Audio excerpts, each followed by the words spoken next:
Series लेकर के आ गए हैं। क्लास 10th की साइंस शुरू कर रहे हैं, chapter number 1 chemical reaction and equation से।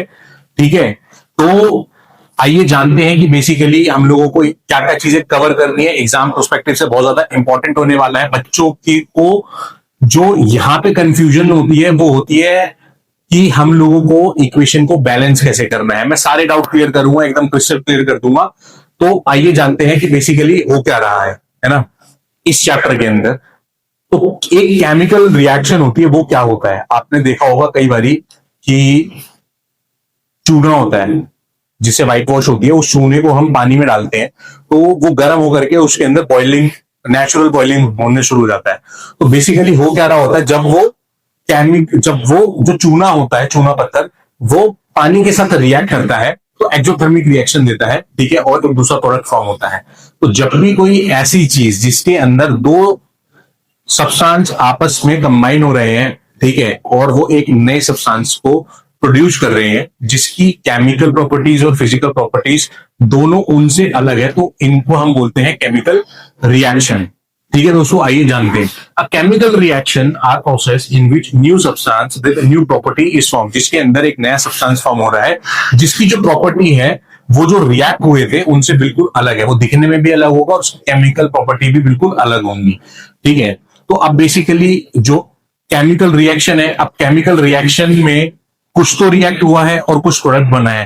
तो जो रिएक्ट हो रखा होता है, ठीक है, कोई सी भी इक्वेशन होती है केमिकल, तो उसके अंदर दो पार्ट होते हैं। सबसे पहला पार्ट होता है उसके अंदर रिएक्टेंट का और दूसरा पार्ट होता है प्रोडक्ट का। ठीक है, तो रिएक्टेंट क्या होता है और प्रोडक्ट क्या होता है ये जान लेते हैं। अब ये एक इक्वेशन है, 2H2 प्लस में O2 गिव्स 2H2O। ठीक है, ये बहुत ज्यादा फेमिलियर इक्वेशन है, बच्चों को सबको मोस्टली पता ही होगी। जब मेरा हाइड्रोजन और ऑक्सीजन आपस में कंबाइन हो रहा है तो ये बना रहा है H2O। तो जब ये जो मेरी लेफ्ट साइड है ये मेरी रिएक्टेंट होती है और ये जो मेरी राइट साइड है ये मेरी प्रोडक्ट होती है। तो ये रिएक्टेंट और ये प्रोडक्ट ये दोनों है। बहुत सिंपल थी अंडरस्टैंडिंग की एक रिएक्शन, ये पूरी की पूरी मेरी एक केमिकल रिएक्शन है जिसके अंदर दो पार्ट है, एक रिएक्टेंट है और एक प्रोडक्ट है। जो मेरे रिएक्टेंट है वो हाइड्रोजन और ऑक्सीजन है, ये आपस में कंबाइन होकर के इन्होंने H2 फॉर्मेशन करी। अब होता क्या है कि जो हमारी केमिकल रिएक्शन है, कई बार ऐसा होता है कि सिंगल, जैसे मैंने भी आप लोगों को एक एग्जांपल बताया था जिसके अंदर हम लोग चूने को पानी में डालते हैं और रिएक्शन होता है। तो उसके अंदर बेसिकली हो क्या रहा होता है, हमारा प्रोडक्ट खाली एक ही, रिएक्टेंट बस खाली एक है। ठीक है, रिएक्टेंट एक है, वो रिएक्ट होने के बाद दो अलग प्रोडक्ट दे रहा है। ऐसी भी कंडीशन होती है, ये हम आगे जानेंगे। ठीक है, कि कितने तरीके के हमारे केमिकल रिएक्शंस होते हैं। ठीक है दोस्तों, तो ये हमारा है केमिकल रिएक्शन। क्या होता है, रिएक्टेंट क्या होता है, प्रोडक्ट क्या होता है। अब अगर आप ये मानो कि बेसिकली जो हमारे केमिकल रिएक्शंस है, ठीक है, जो हम घर पे करते हैं या जो हमें दिखते हैं आंखों से, वो क्या होते हैं। जैसे कि दूध, दही हम लोग जो दही जमाते हैं घर पे, that is a type of a chemical reaction. ठीक है, जो हमारी कर्ड फॉर्मेशन होती है, जो हमारी कर्ड फॉर्मेशन होती है, that is a type of chemical reaction. क्या है ये, केमिकल रिएक्शन है। कैसे है केमिकल रिएक्शन, हमने मिल्क के अंदर, ठीक है, मिल्क के अंदर जब हमने थोड़ी सी, हम उसके अंदर से यूजुअली जो आजकल ट्रेडिशनल वे में हम लोग जो दही जमाते हैं उसके अंदर हल्की सी कर्ड डालते हैं। ठीक है, और इस कर्ड के एंजाइमेटिक एक्शन से ये हमारी जो फाइनल प्रोडक्ट होता है ये हमारा कर्ड बन जाता है। तो ये जो कर्ड बन रही है इसकी जो फिजिकल और जो इसकी केमिकल प्रॉपर्टीज है, that is completely different from this milk. ठीक है, ये पतला होता है थोड़ा, कर्ड हमारी गाढ़ी होती है और ज्यादा प्रोटीशियस होती है। ठीक है, तो ये एक हमारा एक एग्जांपल हो गया है। तो अब हम जान लेते हैं कि इसकी जो कैरेक्टरिस्टिक्स होते हैं, कि हम कैसे पता लगाएंगे कि एक केमिकल रिएक्शन जो है वो हो रहा है। तो बच्चों हम लोग पढ़ रहे थे कैरेक्टरिस्टिक्स ऑफ केमिकल रिएक्शंस। ठीक है, कि हम कैसे आइडेंटिफाई करेंगे कि केमिकल रिएक्शन जो हो रहा है वो अकर हो रहा है। तो उसके अलग अलग पार्ट्स होते हैं, जैसे किसी की स्टेट चेंज हो जाती है, किसी के अंदर एवोल्यूशन ऑफ गैस होता है, किसी के अंदर कुछ प्रेसिपिटेट बन जाता है, किसी में टेम्परेचर चेंज होता है। तो ऐसे हमारे ढेर सारे कैरेक्टरिस्टिक्स है जिसको हम आइडेंटिफाई करके ये बोल सकते हैं। ठीक है, अब जैसे क्या होता है कि आप लोगों की गर्लफ्रेंड है, ठीक है, तो उसका हाव भाव देख करके आप पता लगा लेते हो कि भाई या तो अब आप पिटने वाले हो, ठीक है, या तो सारी चीजें ठीक चल रही हैं, तो आप लोगों को बेटर मालूम होगा, है ना। तो आइए उस चीज से इसको कोरिलेट करते हैं कि आप कैसे आइडेंटिफाई करोगे कि ये जो केमिकल रिएक्शन है ये हो रहा है। तो पहला है एवोल्यूशन ऑफ गैस। ठीक है, गैस एवोल्यूशन हो रही है इसी की रिएक्शन के अंदर। ठीक है, मैंने आपको बताया था कि एक रिएक्टेंट होता है और एक प्रोडक्ट होता है, एलएचएस और आरएचएस। जो लेफ्ट हैंड साइड होती है वो हमारी रिएक्टेंट होती है, जो आरएचएस साइड होती है वो हमारी प्रोडक्ट फॉर्मेशन होती है। तो जब भी हमारा आरएचएस की साइड पे ऐसा कुछ होगा, एवोल्यूशन ऑफ गैस होगी, ठीक है, तो उसका मतलब ये है उस केमिकल रिएक्शन अकर हो रहा है। Some chemical reactions are characterized by the evolution of gas. ठीक है, उसके अंदर गैस इवॉल्व होगी। इसके कुछ एग्जांपल्स है दोस्तों। ये जो एग्जांपल्स लिखे हुए हैं ना, इसको बहुत ध्यान से देखना, क्योंकि एग्जाम में क्वेश्चंस आया जाएंगे इनसे एक एक मार्क्स के। इवन की ये आ जाएगा कि आपका नाम चिंटू है, पिंटू है, मिंटू है, और आप एक केमिकल रिएक्शन कर रहे हो और उस रिएक्शन में आप लोगों ने, ठीक है, एक केमिकल एक्स के अंदर केमिकल वाई डाला तो प्रेसिपिटेट बन गया येलो कलर का। तो ये चीज बहुत ध्यान से सुनिए, ठीक है। सबसे पहला एग्जांपल है chemical reaction between zinc granules and dilute sulphuric acid is characterized by evolution of hydrogen gas. इसके अंदर किस चीज की एवोल्यूशन हो रही है? हाइड्रोजन गैस की। ठीक है, अगला example reaction between sodium carbonate and dilute HCl gives CO2। ठीक है, अब यहां पे मैं आपको एक बहुत अच्छी चीज बताने वाला हूं, जो ध्यान से सुनिएगा। जब भी किसी सोडियम कार्बोनेट बाइकार्बोनेट के साथ, मतलब सोडियम को हटा दीजिए, अगर किसी कार्बोनेट या बाइकार्बोनेट के साथ किसी का भी रिएक्शन हो रहा है तो उसके अंदर हमारी CO2 गैस ही इवॉल्व होगी। बस सिंपल सा फंडा है। रिएक्शन आ गया, कार्बोनेट बाइकार्बोनेट कुछ भी दे रखा है, गैस वहां पे पूछी गई है कौन सी आएगी, तो CO2 गैस ही निकलेगी उसके अंदर। इसको दिमाग में बैठा लो, ठीक है। अब दूसरा, फॉर्मेशन ऑफ प्रेसिपिटेट। प्रेसिपिटेट क्या होता है? जो हमारा रिएक्शन के बाद अगर नीचे की साइड पे कुछ सेडिमेंट होकर के कोई बाय प्रोडक्ट आ जाता है, नीचे की साइड पे जो सेटल डाउन हो जाता है, उसे हम बोलते हैं प्रेसिपिटेशन फॉर्मेशन। बारिश वाली प्रेसिपिटेशन मत समझना भाई, प्रेसिपिटेशन के हर फील्ड में एक अलग अलग मीनिंग्स होते हैं, ठीक है। स्नोफॉल को भी प्रेसिपिटेशन बोला जाता है, और बारिश गिरने को भी प्रेसिपिटेशन बोला जाता है। ये वाली प्रेसिपिटेशन दूसरी प्रेसिपिटेशन होती है, जिसके अंदर हमारा नीचे की साइड पे एक क्या कहते हैं, जैसे पानी के अंदर मिट्टी डालते हैं, मिट्टी नीचे सेडिमेंट हो जाती है, तो वैसे ही वो प्रोडक्ट हमारा नीचे की साइड पे सेडिमेंट प्रेसिपिटेट की फॉर्म में बैठ जाता है, ठीक है। Some chemical reactions are characterized by formation of precipitate. ठीक है, अब इसके अंदर ये जो दो एग्जांपल्स हैं, इनमें से क्वेश्चन जरूर आएगा, नोट डाउन कर लेना, ठीक है। व्हेन पोटेशियम आयोडाइड AI, ठीक है, शॉर्ट फॉर्म लिखी है, of solution is added to a solution of lead nitrate, yellow colour का प्रेसिपिटेट फॉर्म होगा भैया, येलो कलर का, इसको रट लो, ठीक है, आएगा पेपर में। दूसरा, when reaction occur between H2SO4 and barium chloride, white colour precipitate is form, इसको अंडरलाइन कर लो, white colour precipitate of barium sulphate is form. ये आएगा ही आएगा। अब इसके बाद हमारा जो अगला टॉपिक है वो है चेंज इन टेम्परेचर, ठीक है, और चेंज इन स्टेट। तो स्टूडेंट्स, तीसरा है हमारा चेंज इन कलर। जब भी हम किसी दो केमिकल्स को मिलाएंगे तो उसके अंदर जो है चेंज ऑफ कलर होगा। या तो वो कलर, दो अलग केमिकल को मिलाएंगे अलग अलग कलर का, तीसरा कलर फॉर्म हो जाएगा, या वो कलरलेस हो जाएगा, ठीक है। तो ये हम कैरेक्टरिस्टिक्स हम लोगों को ये शो करेगा कि हमारा कोई केमिकल रिएक्शन अगर हुआ है, ठीक है। When chemical reactions are characterized by change in colour, इसका एग्जांपल हो गया reaction between citric acid and potassium permanganate solution is characterized by change in colour from purple to colourless. जो हमारा पोटेशियम परमैंगनेट होता है वो पर्पल कलर का होता है, उसके अंदर हम जैसे सिट्रिक एसिड डाल देंगे तो उसका कलर चेंज होकर के वो कलरलेस हो जाएगा, ठीक है। ऐसे ही change in temperature, change in temperature. अब आप लोगों ने ये चीज, हो सकता है जो बच्चे अभी पढ़ रहे हो, ठीक है, इनके टाइम पे चीज हुई ना, बट हमारे टाइम पे क्या होता था, जब हमारे घर पे व्हाइट वॉश हुआ करती थी तो उस समय डिस्टेंपर्स वगैरह नहीं होते थे। तो क्या होता था, जो सफेदी वाला होता था वो लेकर के आता था चूना, ठीक है, और उस चूने को एक रात पहले पानी में डाल के भिगोया जाता था, फिर अगले दिन उसके अंदर से जो भी उसका रेसिड्यू होता था उसको छान करके फिर उससे सफेदी की जाती थी। तो वो जो क्विक लाइन होता है जो लेकर के आते हैं, उसके अंदर जब हम पानी को डालते हैं तो बहुत तगड़े तरीके से रिएक्शन होता है, ठीक है, बहुत ज्यादा हीट इवॉल्व होती है, वो इवन उबलने लगता है। तो वो क्या होता है, हमारा ये शो करता है कि एक केमिकल रिएक्शन हो रहा है because of change of temperature की वजह से। एग्जाम्पल देख लेते हैं, quick lime react with the water, heat is produce, ठीक है।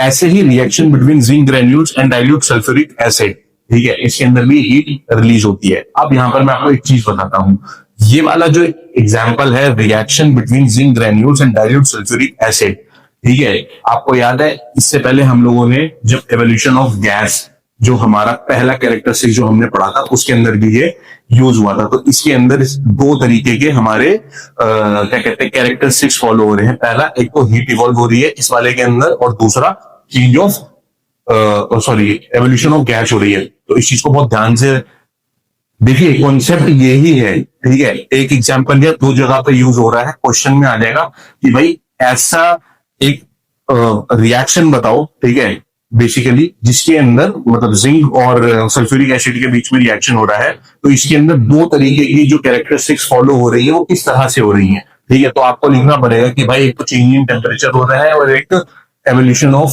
गैस हो रही है। तो ये कुछ बहुत इंपॉर्टेंट चीजें हैं जो कॉन्सेप्चुअली समझ के चलनी है, नोट डाउन करके चलनी है। तभी मैं कह रहा हूं इनके स्क्रीन कैप्स लेकर के रखिए और नोट डाउन करते चलिए इनको, ठीक है। ये बहुत ज्यादा डिटेल में मैं पढ़ा रहा हूं, ठीक है। स्कूल के अंदर भी आपको इतनी डिटेलिंग टीचर नहीं बताएगी। और जो हमारा पांचवा है, ठीक है, पांचवा जो पार्ट है हमारा वो है चेंज इन स्टेट, ठीक है, चेंज इन स्टेट। तो चेंज इन स्टेट का जो एक एग्जाम्पल है वो हम ले, जो हमारी कैंडल है, ठीक है, उसको हम बंद कर रहे हैं। पांचवा है हमारा चेंज इन स्टेट, ठीक है।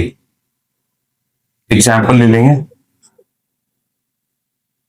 बर्निंग ऑफ कैंडल, ठीक है। मेन एग्जाम्पल इसका यही है, जैसे इन कैंडल को बर्न करते हैं तो उसके फिजिकल स्टेट के अंदर भी चेंजेस आ जाते हैं, ठीक है, और वैक्स क्रिएट होती रहती है। यही मेन एग्जाम्पल है इसका, और इससे ज्यादा इससे पूछा भी नहीं जाएगा।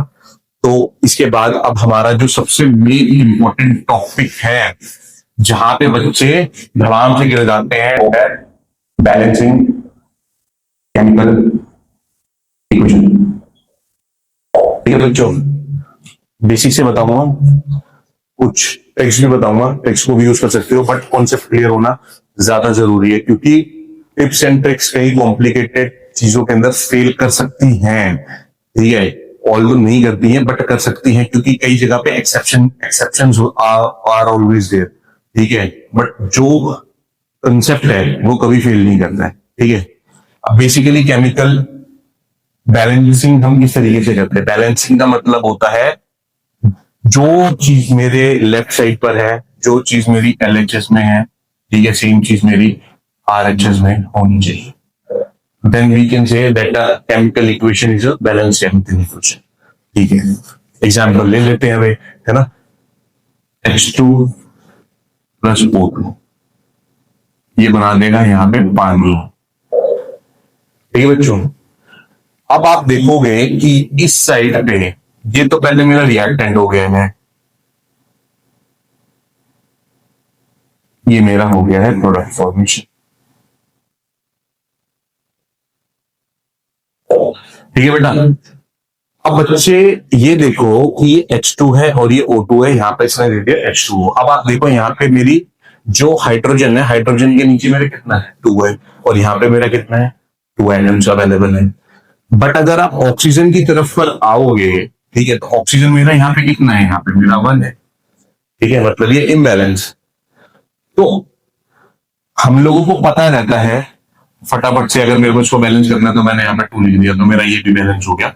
बट मेरा सर्टेनली मेरा हाइड्रोजन इम्बैलेंस हो गया, तो हाइड्रोजन को बैलेंस करने के लिए मैंने यहाँ पे 2 लिख दिया, ये तो चलो आपको याद है। बट अगर कोई कॉम्प्लेक्स आ जाए तो उस कंडीशन में आप क्या करोगे, उस अंदर तो आप दिमाग खटा जाएगा, ठीक है। तो इसको चलिए एक तरीका मैं आपको बताता हूं, ठीक है। सबसे पहले तो कॉन्सेप्चुअली चलते हैं कि कैसे हम करते हैं जो किताबों में दिया गया, ठीक है, उसके बाद मैं आपको बताऊंगा कि दूसरा तरीका। यहाँ पर अभी कुछ नहीं लिखा हुआ, ठीक है जी, यहाँ पर अभी कुछ नहीं लिखा हुआ, ये 1 2 सब ऐसे ही है। हमारे कितने एलिमेंट्स हैं, एलिमेंट्स को आप यहाँ पे लिख लो। देखिए एग्जाम में, बोर्ड के एग्जाम में ना टीचर पता है क्या करेगा, आपने रिएक्शन कर दिया, फटाफट से बैलेंस कर दिया आपने उसको, ठीक है, बट कई बारी जो टीचर का फोकस होता है ना, दे वांट टू अंडरस्टैंड, ठीक है, that how conceptually strong you are, whether you have perform all the steps, ठीक है। उनका मैथमेटिक्स में आप देखोगे, आप स्टेप्स लेकर के आते हो, लास्ट में आप आंसर लिख देते हो। ऐसा भी तो हो सकता है कि आपने ऊपर क्वेश्चन लिखा, आंसर रख लिया अगली लाइन पे, पहली इक्वेशन लिखी और उसके बाद सीधा आंसर लिख दिया। आंसर से ही मतलब होता तो बस खाली आंसर ही लिख दिया और हो गया काम, करेक्ट। बट हम लोग स्टेप्स परफॉर्म करते हैं कि हम इस कंक्लूजन तक कैसे निकले, तो उसके लिए ही ये सारी चीजें होती है, ठीक है दोस्तों। एलिमेंट्स आ गया हमारा, हमारे एलिमेंट्स यहाँ पर क्या क्या है, हाइड्रोजन है, ऑक्सीजन है, ठीक है, ये मेरा LHS है, ये मेरा RHS है, ठीक है बेटा। LHS में ये हाइड्रोजन मेरा 2 है और RHS में मेरा हाइड्रोजन 2 है, ठीक है। लेफ्ट हैंड साइड में ऑक्सीजन मेरा 2 है और राइट हैंड साइड पे मेरा ऑक्सीजन 1 है, ठीक है बेटा। अब अगर आप देखोगे इसको, तो ये मेरा हाइड्रोजन है और ये मेरा हाइड्रोजन है, और अगर आप इसके हिसाब से देखोगे तो ये मेरा बैलेंस है। बट जब मैं ऑक्सीजन पे आता हूं तो ये मेरा इम्बैलेंस हो जाता है, ठीक है। अब मेरे को इसको बैलेंस करने के लिए क्या करना पड़ेगा, मेरे को यहाँ पे वो कोफिशिएंट मल्टीप्लाई करना पड़ेगा, जिसको मैं मल्टीप्लाई करूंगा तो ये मेरे लेफ्ट हैंड साइड के बराबर है, तो मतलब मैंने यहाँ पे इंटू में 2 कर दी, ठीक है। अब अगर मैं इसको इंटू में 2 कर दूंगा तो यहाँ पर भी मेरा 2 आ जाएगा, करेक्ट। चलो जी, मैंने यहाँ पे इसको बैलेंस करने के लिए यहाँ पे मैंने 2 से मल्टीप्लाई कर दिया, जैसे मैंने यहाँ से 2 से मल्टीप्लाई किया, मैंने यहाँ से मल्टीप्लाई कर दिया। तो अब अगर मैं अगले स्टेप में देखता हूं, ठीक है, अब मैं अगर अगले स्टेप में देखता हूं, यहाँ पे मैं हाइड्रोजन और ऑक्सीजन दोबारा से लिख लेता हूं, ठीक है। थोड़ा सा भाई हो सकता है दूसरे टीचर्स आपको शॉर्टकट्स बता दें, मैंने फिर दोबारा वही चीज रिपीट करी, कॉन्सेप्ट को समझना ज्यादा इंपॉर्टेंट होता है, ठीक है। यहाँ पे अभी मेरा ऑक्सीजन बैलेंस हो गया, तो यहाँ पे मैं पहले ऑक्सीजन का लिख लूंगा 2 और 2। बट अगर मैं अपने लेफ्ट हैंड साइड हाइड्रोजन दूंगा तो ये मेरे 2 हैं, अब के हिसाब से ये 2 इंटू में 2, ये मेरा 4 हो गया, करेक्ट। 2 2 4 हो गया, मेरा हाइड्रोजन इम्बैलेंस हो गया। अब मेरे को हाइड्रोजन को बैलेंस करने के लिए ऐसा कौन सा कोएफिशिएंट है जो मैं यहाँ पे मल्टीप्लाई करूं तो मेरी 4 वैल्यू आ जाए। जब मैं यहाँ पे 2 से मल्टीप्लाई कर दूंगा तो ये मेरा 4 आ जाएगा। तो मैंने जब यहाँ पे 2 से मल्टीप्लाई कर दिया, ठीक है, तो यहाँ पे 4 हो गया, ठीक है। आइडियली अब देखोगे 4 4 2 और 2, क्या ये बैलेंस केमिकल इक्वेशन है, ये सीधा बैलेंस है, ठीक है। तो ये कंसेप्ट है, अभी मैं और एग्जांपल्स लेकर कैसे कराऊंगा, इतने आप इसको नोट कर लीजिए।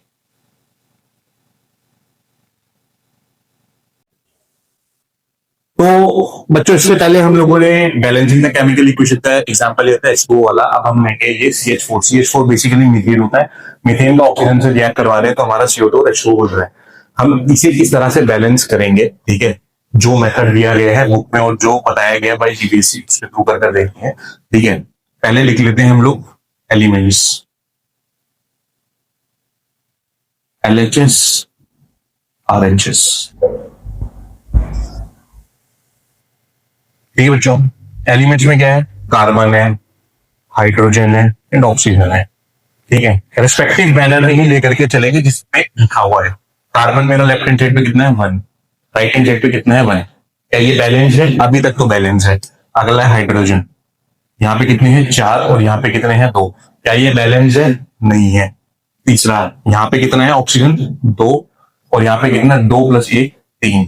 चलो जी, कार्बन तो मेरा बैलेंस है। अब अगर मैं हाइड्रोजन को बैलेंस करने के लिए जाता हूं, ठीक है, तो मेरे को हाइड्रोजन को बैलेंस करने के लिए अगर मैं यहाँ पे 2 लगा देता हूं, ठीक है, यहाँ पे मैं अगर 2 लगा देता हूं तो क्या मेरा हाइड्रोजन बैलेंस हो जाएगा, हाइड्रोजन मेरा बैलेंस हो गया, ठीक है। बट इसकी वजह से मेरा जो ऑक्सीजन है, ऑक्सीजन मेरा डिसबैलेंस हो गया। क्यों? क्योंकि जब मैंने यहाँ पे 2 से मल्टीप्लाई करा है, तो यहाँ पे जब मेरा ऑलरेडी ये 1 है, ठीक है, 2+1 3 है, ठीक है, तो अभी फिलहाल में क्या हो गया, 2 और 2 4 हो गए यहाँ पे, 2 और 2 ये कितने हो गए, 4 हो गए यहाँ पे, ठीक है। तो यहाँ पे मेरा कितना आ गया है, यहाँ और लेफ्ट हैंड साइड पे मेरा कितना है, 2, ठीक है। ध्यान से समझना इसको। हम लोग यूजुअली बच्चे क्या करते हैं, इसको यहाँ पे 2 से देखो, यहाँ पर ये थोड़ा सा एक कॉन्सेप्चुअल चीज है। यहाँ पर 2 था पहले और यहाँ पर 1 था, 3, ठीक है। हम लोगों ने हाइड्रोजन को बैलेंस करने के लिए इनटू में 2 कर दिया और यहाँ पर हो गया मेरा 4 और ये मेरा बैलेंस हो गया, ठीक है। अब कुछ लोग जो मेरे चीते हैं, ठीक है, वो क्या करेंगे, वो इनटू में 2 करके यहाँ पे कर देंगे गुणगोबर 6। नहीं भाई, नहीं करना। आप पहले ये देखें, ठीक है, यहां पर ये 2 1 2 हो गया। इस पोर्शन के H2O में अगर आप देखोगे तो ऑक्सीजन मेरा 2 हो रखा है, ठीक है, और ये वाला पोर्शन है जो मेरा CO2 है, इसके अंदर मेरा 2 हो रखा है। तो इस 2 को और इस 2 को जब मैं ऐड कर दूंगा तो ये मेरा कितना हो जाएगा, तो यहाँ पे मेरा फिर ये 4 आ जाएगा मेरे भाई, करेक्ट। 4 आ गया यहाँ पे, 6 मत कर देना, ठीक है। इसलिए ये एग्जाम्पल दिया, बच्चे यहीं पर ही कंफ्यूज हो करके मल्टीप्लीकेशन एडिशन में लगे रहते नहीं। यहाँ पर ये 4 होगा, ठीक है। अब अगर आप देखोगे तो यहाँ पे जो है, ठीक है, मेरा ऑक्सीजन बैलेंस हो गया, यहाँ पे भी 2 है और यहाँ पर भी 2 है। हाइड्रोजन जो है मेरा यहाँ पे 2 2 जा 4 है और यहाँ पे 2 जा 4 है। कार्बन मेरा बैलेंस है, ठीक है। बट क्या मेरा रिएक्टेंट साइड में ऑक्सीजन बैलेंस है? नहीं, ठीक है। इसके लिए मेरे को क्या करना पड़ेगा, इसके लिए मेरे को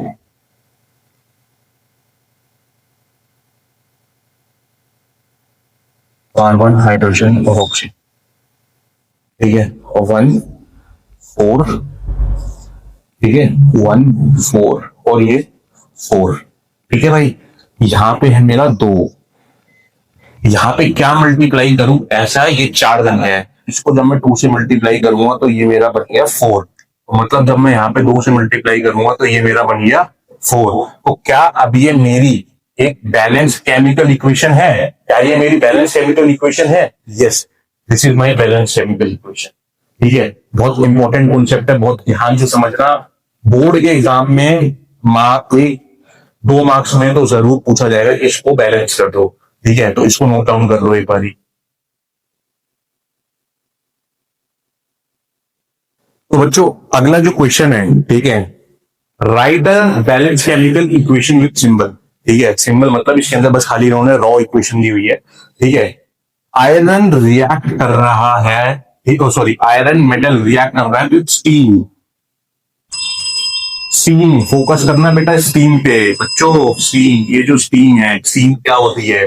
स्टीम होती है भाप। भाप हमारी क्या होती है? A form of H2O। H2O समझ गया बेटा? Fe प्लस में H2O गिव्स Fe2O3 प्लस में H2। ये मेरी इक्वेशन है, ये मेरी इक्वेशन बनेगी इससे। इसके ऊपर भी फोकस रखना है क्योंकि बोर्ड में वो नहीं है, 9th और 8th स्टैंडर्ड नहीं है ये कि तुम लोगों को बस सिंपल लिख दिया जाएगा। भाई समझो इस चीज को, ऐसे ही सवाल पूछा जाएगा, आपको लिखना आना चाहिए, तो सिंबल सबके याद होने चाहिए, ठीक है।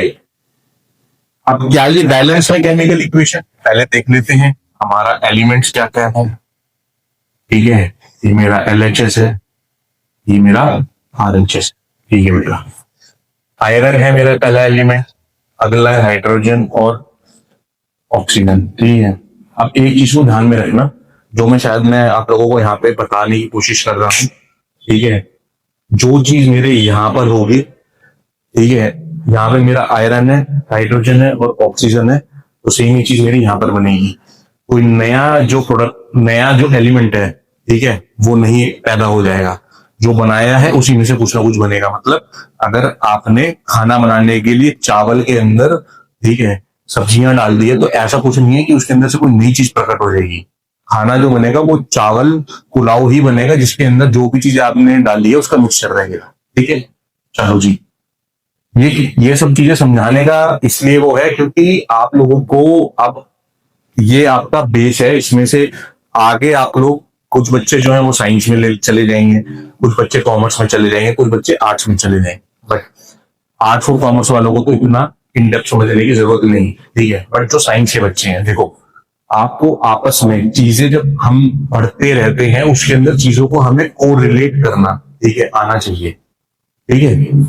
आयरन है, हाइड्रोजन है और ऑक्सीजन है। आयरन यहाँ पे कितना है, एक है, ठीक है। और मेरा हाइड्रोजन कितना है, दो है, ठीक है। और ऑक्सीजन मेरा कितना है, ऑक्सीजन मेरा कितना है, एक है। यहाँ पे मेरा आयरन कितना है, दो है। यहाँ पे मेरा ऑक्सीजन हाइड्रोजन कितना है, मेरा दो है। और मेरा ऑक्सीजन कितना है, यहाँ पे तीन है। क्या ये बैलेंस केमिकल इक्वेशन है? क्या ये बैलेंस केमिकल इक्वेशन है? नहीं। इसको तो बच्चों क्या ये बैलेंस केमिकल इक्वेशन है? नहीं है। अब हमें इसे बैलेंस करना है, तो सबसे पहले मैं आयरन को बैलेंस करने के लिए यहाँ पे क्या करूं, दो से मल्टीप्लाई कर दिया हूं। चलो जी ठीक है। अब मैं इक्वेशन को फिर दोबारा से लिख देता हूं, यहाँ पे Fe2, ओ सॉरी 2Fe प्लस में H2O गिव्स Fe2O3 प्लस में H2। तो क्या मेरा ये बैलेंस हो गया? अभी के हिसाब से तो हो गया। फिर दोबारा से एलिमेंट लिख लेंगे, यहाँ पे LHS लिख लेंगे, यहाँ पे RHS, ठीक है। ये भाई LHS RHS मेरा कॉन्सेप्ट है समझाने के लिए, ठीक है। यहाँ पे मेरा आयरन हो गया, ये मेरा हाइड्रोजन हो गया, ये मेरा ऑक्सीजन, ये दो दो, ठीक है। हाइड्रोजन मेरा दो दो है, असली कलाकार ये है, ठीक है। अगर मैं अब एक चीज समझना, यहाँ पे 3 दे रखा है, यहाँ पे मैं इंटू 3 करूंगा तो मेरा ये डिसबैलेंस हो जाएगा, ठीक है।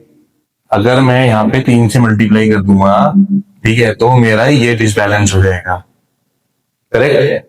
तो मेरे को क्या करना है यहाँ पे, चलिए हुआ, ठीक है। और ये मेरा 2 है, Fe2 इंटू में 3 हो गया, ये मेरा 3 हो गया और ये मेरा बैलेंस हो गया। तो ये मेरा इस भाई ने तिगड़म कर दिया है, तो 3 2 6 हो गया। तो मेरे को यहाँ पे भी 3 से मल्टीप्लाई करना पड़ेगा, ठीक है। इंटू में 3 से मल्टीप्लाई करना पड़ेगा। अब ये मेरी बैलेंस केमिकल इक्वेशन हो गई।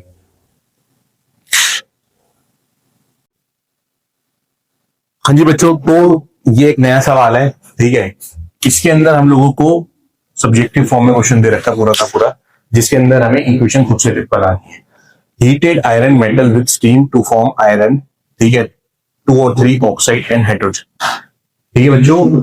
तो इसकी जो इक्वेशन फॉर्म होगी, ये इसी इक्वेशन होगा, ये Fe प्लस में H2O गिव्स Fe3O4 प्लस में H2, ठीक है।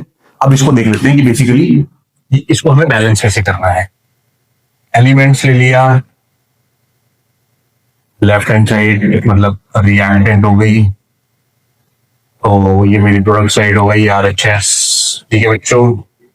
ये मेरा पहला है आयरन, दूसरा है हाइड्रोजन, तीसरा है ऑक्सीजन, ठीक है। एक चीज ध्यान में रखना, जो एलिमेंट्स मेरे यहाँ पर है रिएक्शन के बाद भी वो ही रहेंगे, ऐसा कुछ नहीं है कि कोई नया एलिमेंट अपने आप ही प्रकट हो जाएगा, ठीक है, यही रहेंगे। आयरन है, यहाँ पे मेरा कितना है 1, यहाँ पे मेरा कितना है 3, बैलेंस है नहीं है। हाइड्रोजन यहाँ पे कितना है 2, यहाँ पे कितना है 2, बैलेंस है, हाँ है अभी तक तो। ऑक्सीजन यहाँ पे कितना है 1, ठीक है, और यहाँ पे कितना है 4, ठीक है बच्चों। तो क्या ये जो इक्वेशन है ये बैलेंस है? क्या ये बैलेंस है? नहीं है। तो आइए करते हैं कुछ ऐसा जिससे ये बैलेंस हो जाए। सबसे पहले आयरन को बैलेंस करने की कोशिश करते हैं। यहाँ पे 3 है, यहाँ पे 1 है, इंटू में 3 कर दूंगा तो क्या ये मेरा बैलेंस हो जाएगा? फिलहाल के लिए बैलेंस हो जाएगा। तो मैं इसको लिख लेता हूं, 3Fe प्लस में H2O गिव्स Fe3O4 प्लस में H2, ठीक है। ये मेरा अभी तक तो बैलेंस हो गया। हाइड्रोजन अभी तक मेरा बैलेंस है। अब बात आती है ऑक्सीजन, ठीक है। ऑक्सीजन यहाँ पे कितने हैं 4 और यहाँ पे कितना है 1। अगर मैं यहाँ पे इंटू में 4 कर दूंगा तो क्या मेरा ऑक्सीजन बैलेंस हो जाएगा? यस। तो मैं यहाँ पे इंटू में 4 कर दिया मैंने, ठीक है। तो 1 मिनट रुको, अच्छे से करेंगे, sorry elements, reactants, product, FeHO। अब इसके हिसाब से करना, यहाँ पे 3 है, यहाँ पे 3 है, हाइड्रोजन यहाँ पे 2 है, यहाँ पे 2 है, ऑक्सीजन यहाँ पर 1 है और यहाँ पे 4 है। ठीक है बच्चा, यहाँ पे अगर मैं इसको 4 से मल्टीप्लाई कर देता हूं तो जो मेरी इक्वेशन आई, सॉरी मेरे बैक में पेन है तो इसलिए मैं बैठ के लिख रहा हूं। तो यहाँ पे इक्वेशन मेरी 1 क्रॉस 4 इंटू 4। अब मैं इसको दोबारा से 3Fe प्लस में यहाँ पे मैं अपने 4 से इसको मैं मल्टीप्लाई किया था, 4H2O गिव्स, ठीक है, Fe3O4 प्लस H2। ठीक है, अभी के हिसाब से मेरा ऑक्सीजन बैलेंस हो गया, बट अगेन इसको मैं मिटा दे रहा हूं।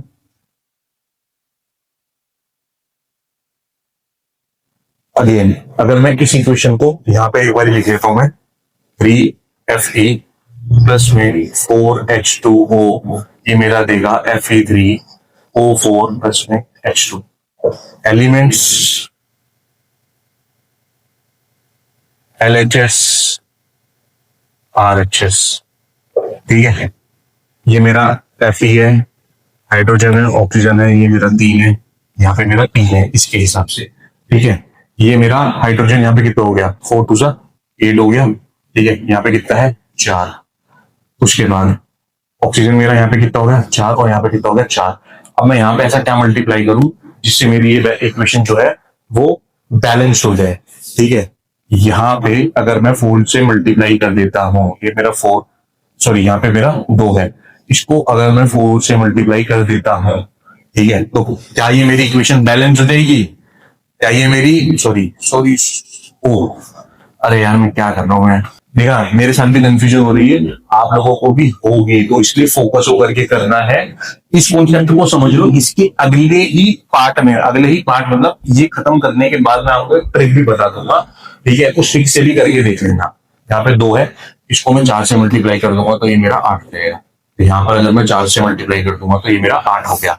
अब आप देखो, ये मेरा जो फाइनल जो मेरी है 3Fe प्लस में 4H2O गिव्स Fe3O4 प्लस में 4H2। अब आप इस इक्वेशन में देखो, ठीक है, मेरा आयरन 3 यहाँ पे है, 3 यहाँ पे बैलेंस हो गया, हाइड्रोजन 4 2 8 यहाँ पर है, 4 2 8 यहाँ पर है, बैलेंस हो गया, ऑक्सीजन 4 यहाँ पर है, 4 यहाँ पर है। तो क्या ये मेरी बैलेंस केमिकल इक्वेशन हो गई है? Yes, this is my balance equation. Please note it down, exam perspective से बहुत ज्यादा इंपॉर्टेंट है।